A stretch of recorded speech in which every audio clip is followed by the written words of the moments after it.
कोई हुमायूं कबीर बोले हम यहाँ बाबरी मस्जिद बनाऊंगा। अरे तुम्हारा बाप का जगह है क्या? तुम्हारा बाप का जगह है क्या?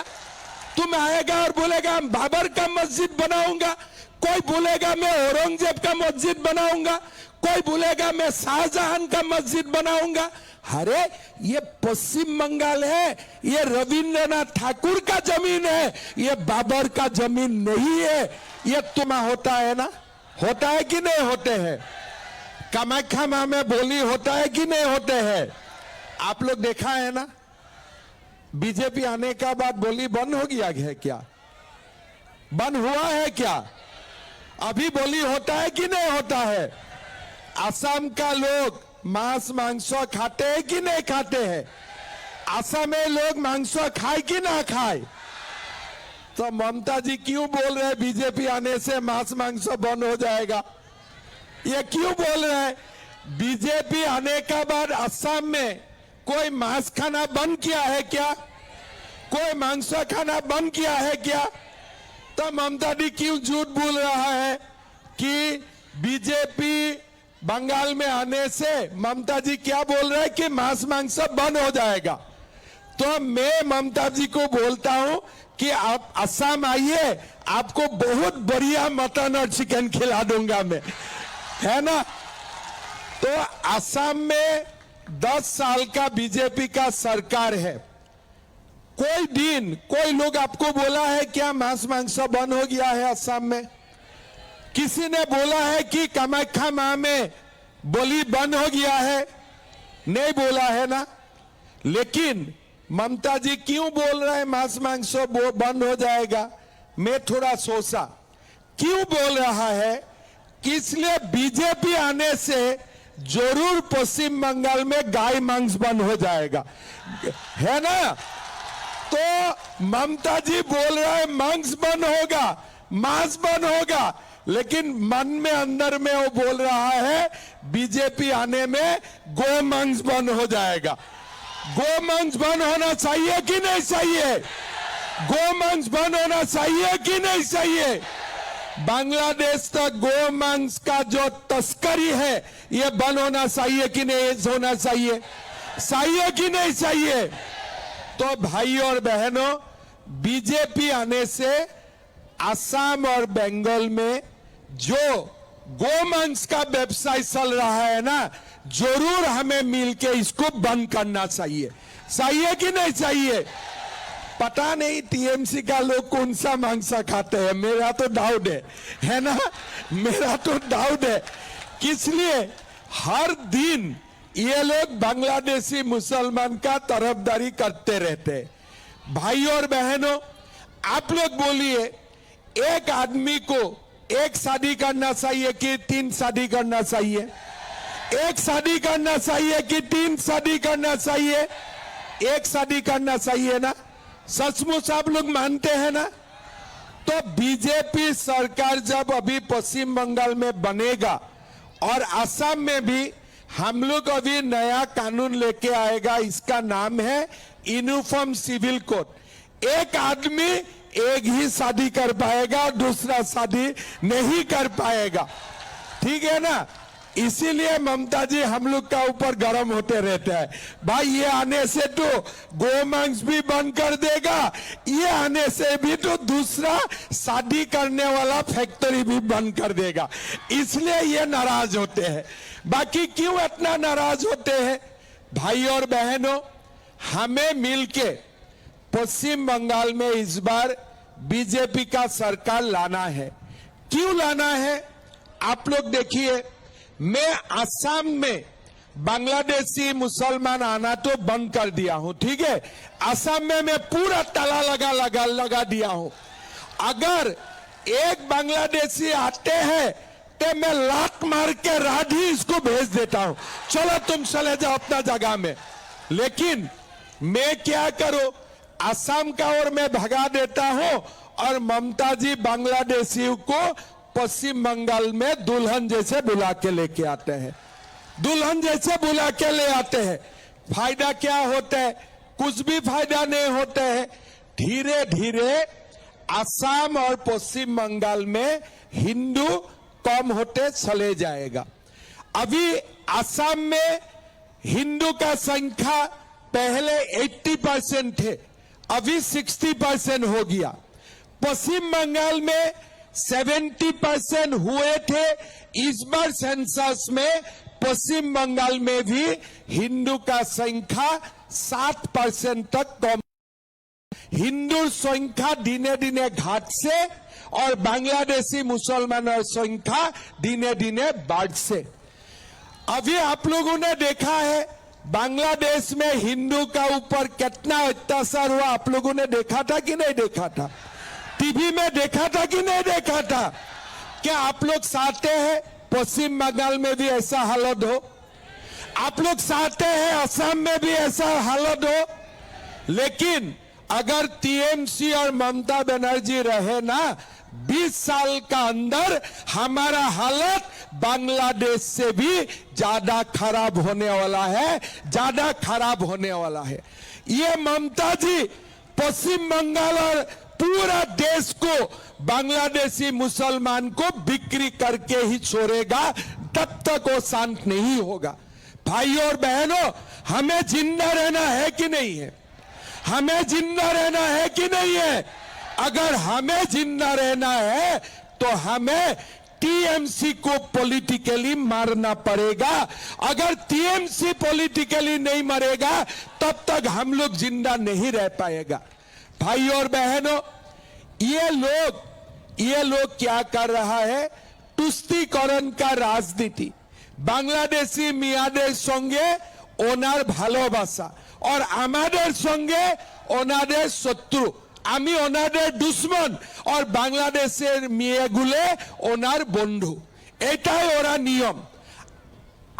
हम लोग सब लोग मिलके एक बात सोचना पड़ेगा, पश्चिम बंगाल या असम में या तो हम जिंदा रहेगा या तो बांग्लादेशी मुसलमान लोग जिंदा रहेगा। दोनों एक साथ जिंदा हो ही नहीं सकता है। दोनों मिलते हैं, हमारा पश्चिम बंगाल में नहीं मिलते हैं।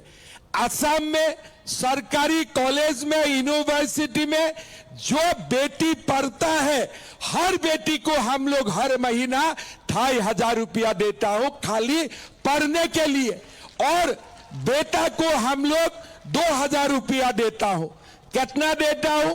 जब कॉलेज में दाखिल होता है बेटा को मिलते हैं 2000 रुपया, बेटी को मिलते हैं 2500 रुपया हर महीना। पश्चिम बंगाल में मिलते हैं क्या? किसी को मिलते हैं क्या? लेकिन यहां कितना मिलना चाहिए था? असम में 2500 होते हैं तो पश्चिम बंगाल में ये 5000 होना चाहिए था। होना चाहिए था कि नहीं चाहिए था? असम में मेरा माताओं बहनों में जितना माइक्रो फाइनेंस से लोन लिए थे मैं सब रिटर्न कर दिया सरकार का ओर से। जितना लोन थे, किसी का 40,000, किसी का 1 लाख, किसी का 1.5 लाख, जितना माइक्रो फाइनेंस बंधन बैंक से जितना लोन थे हमने सब लोन सरकार का ओर से लौटा दिया। माताओं को लोन से हमने मुक्त कर दिया।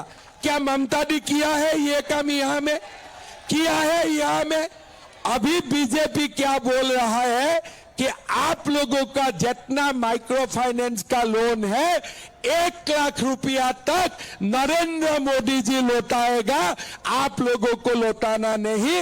नरेंद्र मोदी जी आप लोगों का ओर से लोन रिटर्न कर देगा। आप लोगों को शांति से रहना है, आप लोग को लोन को रिटर्न नहीं करना है। भाइयों और बहनों, ये सब काम हम असम में कर चुका हूं। असम में ये सब काम हो चुका है। अभी ममता दी हमें बहुत दिन तक लक्ष्मी भंडार 500,000 रुपया दिए, लेकिन मोदी जी क्या बोल रहा है?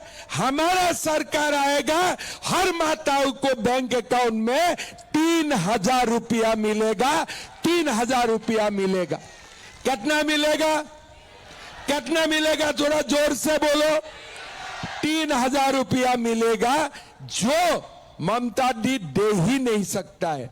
भाइयों और बहनों, आप लोग एक बार सोचिए, हमारे दिल्ली में भी सरकार है, पश्चिम बंगाल में भी सरकार होगा। हम लोग क्या बोला हो कि 25 लाख रुपया तक हॉस्पिटल में जो भी खर्चा होगा वो सरकार लौटाएगा, आप लोगों को देना नहीं है। 25 লাখ পর্যন্ত হসপিটালে আপনার খরচাটা কে উঠাবে? সরকার উঠাবে, আপনাকে কিছু এক টাকাও দিতে হয় না। এরকম ऐसा स्कीम बीजेपी ला सकता है, टीएमसी नहीं ला सकता है।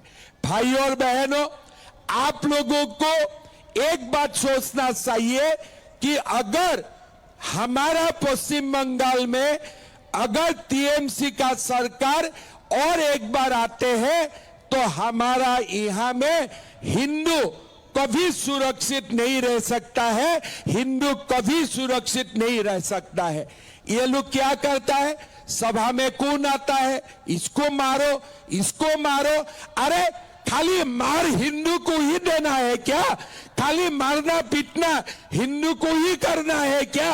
अगर तुम्हारा दम है तो बांग्लादेशी मियाओं को क्यों नहीं मारते हो, क्यों नहीं भगाते हो उनको? तुम्हारा इतना दम है, तुम्हारा इतना दम है तो बांग्लादेशियों को क्यों नहीं मारते हो, बांग्लादेशी मियाँ को क्यों नहीं भगाते हो? ये काम तो वो लोग नहीं कर सकता है। वो लोग खाली हिंदू का ऊपर अत्याचार करते हैं और हिंदू का सिवा, हिंदू का अत्याचार करने का सिवा इनका और कुछ ज्ञान नहीं है। ना डेवलपमेंट करता है, ना स्कूल बनाता है, ना मंदिर को बनाता है, कुछ नहीं करते हैं। खाली एक ही काम वो लोग जानते हैं, हिंदू को पीटना, हिंदू को मारना। ये काम बहुत दिन नहीं चलेगा। जब यूपी में बाबर का मस्जिद था ना, तो लोग सोचता था कि ये बाबर हमेशा रहेगा, लेकिन मोदी जी ने बाबर को तोड़ के राम का मंदिर बनाया कि नहीं बनाया, बनाया कि नहीं बनाया? समय लगा लेकिन बना के दिखाया कि नहीं बनाया? इसी तरह जो भी सरकार हिंदुओं का ऊपर हाथ उठाता है ना, इनका ठिकाना लगाने के लिए कोई ना कोई कृष्ण जन्म भारत में लेगा ही लेगा, लेगा ही लेगा। ये बात ममता जी को सुनना चाहिए। ममता जी, आप सोचते हैं कि आप हमेशा हिंदू का ऊपर अत्याचार कर सकते हो, लेकिन गीता में क्या लिखा हुआ है? जब भी अत्याचार होते हैं हिंदू समाज को बचाने के लिए कोई ना कोई कृष्ण का जन्म होता ही है, कोई ना कोई कृष्ण का जन्म होता ही है। और इस बार यही बीजेपी कृष्ण का रूप धर के सुदर्शन चक्र चला के बांग्लादेशी मियाँ को भगाएगा, ये मेरा पूरा विश्वास है, मेरा पूरा विश्वास है। भाई और बहनों, सुनाओ, हमें बीजेपी को जिताना है, किस लिए? कितना अत्याचार सहेगा आप लोग? आज बांग्लादेश में जो हालत हुआ है, 20 साल का बाद हमारा यहाँ भी यही हालत होने वाला है। पश्चिम बंगाल का हालत जैसा असम का भी हालत हो गए थे, लेकिन आज असम का हिंदू जाग उठा है।